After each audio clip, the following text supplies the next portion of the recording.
नमो नमः। हार्दिक अभिनंदन। स्वागत है आप सभी का एक बार पुनः अपने संस्कृत व्याकरण की क्लास में। और हमेशा की तरह आज की क्लास में भी हम पढ़ेंगे एक नया सूत्र। ठीक है, बहुत ही सरल व्याख्या के साथ, बहुत ही शानदार व्याख्या के साथ, उदाहरण सहित।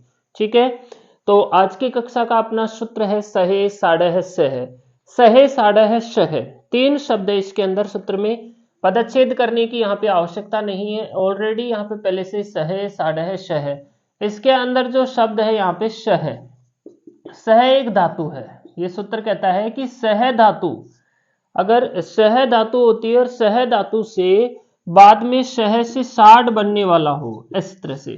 ठीक है, साढ़े यानी साढ़, अगर सह धातु से साढ़ आगे चल करके वो सह धातु अगर साढ़ बनती है, सह का साढ़ बनता है अगर कहां पर, तो उसका जो स होता है उसको वहां पर स षटकोण का हो जाता है। जो साढ़ का जो स होगा उसका क्या आदेश हो जाएगा, स, मूर्धन्य स कर दिया जाता है। दंत स को, इसे दंत स कहेंगे हम, इसे हम मूर्धन्य स कहेंगे। तो अगर सह धातु रहती है या सह शब्द रहता है और उसके सह धातु या शब्द का आगे चलकर साढ़ ना ऐसे बनता है कि साढ़ अगर कहीं पे बन जाता है तो साढ़ बनने पर स को स आदेश हो जाएगा। ये सूत्र करेगा ये काम। ठीक है, इसकी वृत्ति अगर हम यहाँ पे पढ़ते हैं तो वृत्ति के अंदर दिखा है कि साढ़ रूपस्य सहे, मतलब कि सह धातु के साढ़ रूप को, साढ़ रूप के, जब सह धातु का जब कोई भी शब्द सह हो और उसका बाद में साढ़ बन रहा हो तो उस स को मूर्धन्य, यहाँ पे लिखा हुआ है मूर्धन्य, मूर्धन्य कौन सा स होता है, ये वाला स, उस स को मूर्धन्य स आदेश होगा। कौन सा आदेश होगा, मूर्धन्य स आदेश वहां पर होने वाला है। सहे साढ़ सह।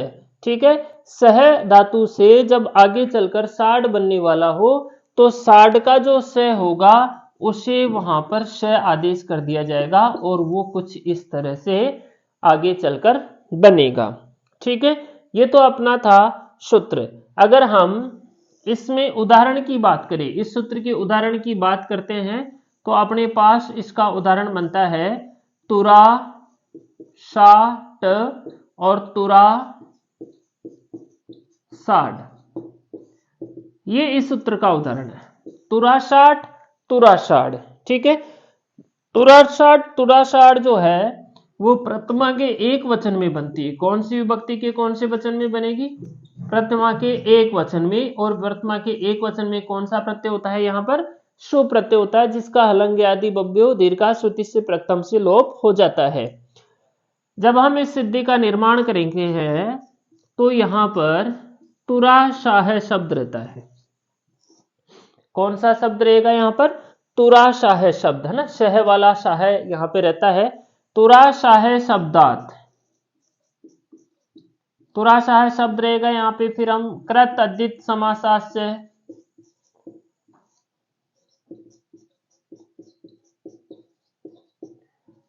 कृत अद्वित समासास्य से हम इसकी प्रातिपदिक संज्ञा करेंगे।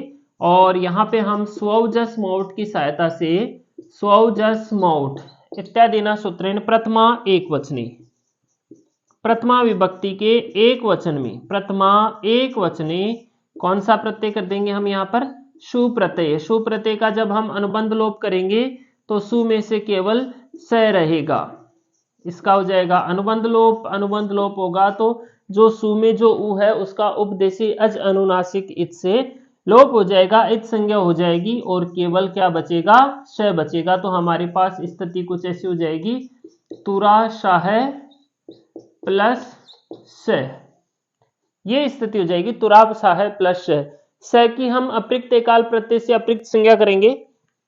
और अप्रिक्त संज्ञा करने के बाद में हम यहां पर सूत्र लेकर के आएंगे, हलंगया बव्यो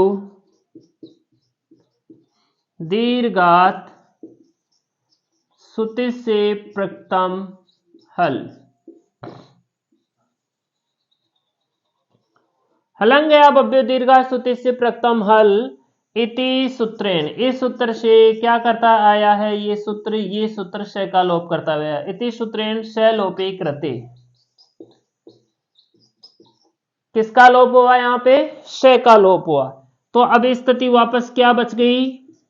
तुरा सा है। ठीक है, वापस जो अपना शब्द था सेम वही यहां पर कंडीशन बच गई। ठीक है, अब है जो है वो पद के अंत में है, तो हम यहां पर सूत्र लेकर के आएंगे हो ड है। ठीक है, अगर है पद के अंत में होता है तो उस है को क्या कर देता है ये सूत्र? डे कर देता है।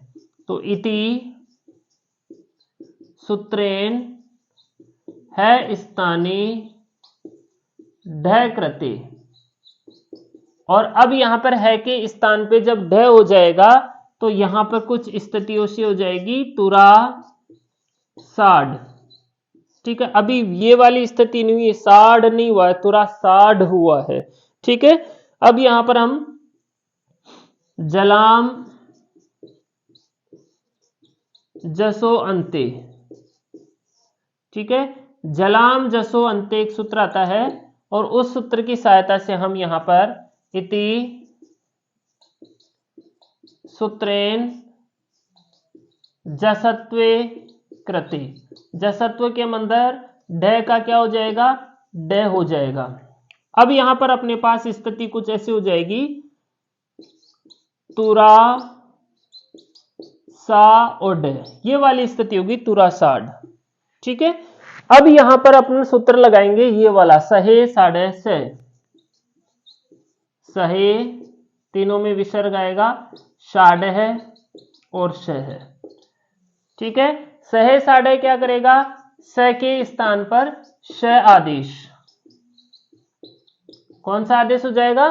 स के स्थान पर श आदेश हो जाएगा, और स के स्थान पर श आदेश होने पर अब यहां पर कुछ स्थिति इस प्रकार से हो गई है, तुरा साड, तुरा सा तो पहले ही था, अब यहां पे हो चुकी है तुरा साड।